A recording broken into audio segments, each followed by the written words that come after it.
Hello mga papsi, ayan. So meron tayo ngayong naluto na chokomada.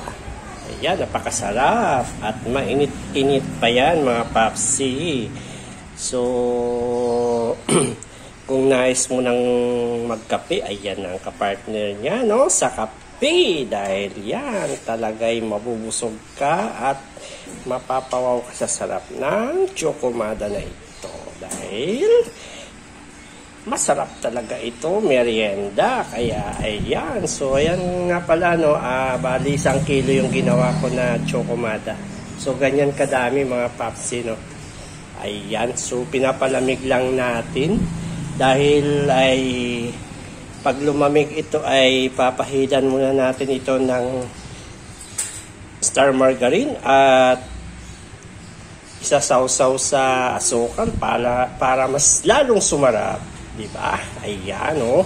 So, palalamigin na muna natin konti at bago pahidan ng star. Okay, mga papsi.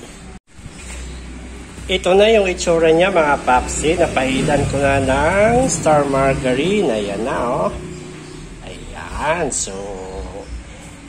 so ibubudburan ko na lang ito ng asukal. Ayan, nakaready na rin yung ating asukal. Diyan natin ibubudbud. Ayan, okay? So, lagyan muna natin ito ng asukal, mga papsi. Ayan, so finish na paglagay ng ng asukal, mga papsi. Ito na yung itsura ng chokomada. Ayan, o. Sarap na sarap na. Sarap na tuloy magkape. Ayan. Kape. Nasaan ka na, kape? May tinapay na tayo. Ayan. Chokomada. Okay, so di-display na natin to sa ating mahiwagang stante.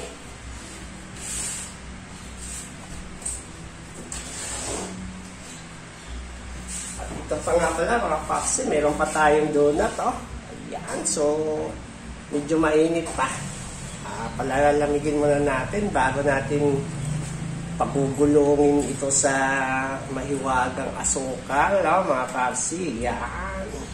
Para swabe ang sarap. Yan. So,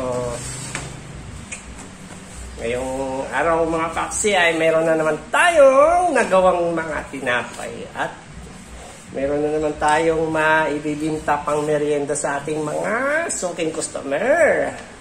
Yan. So, thank you, mga papsi.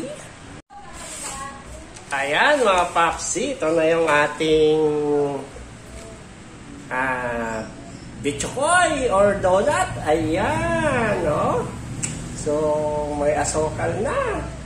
So, ready to eat na ito. Ayan. So, bibinta na natin ito.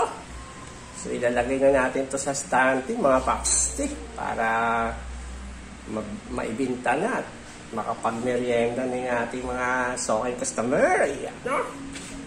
Sarap sa kape. Kape na naman. Ayan, no? So, okay. Thank you. Finish na tayo.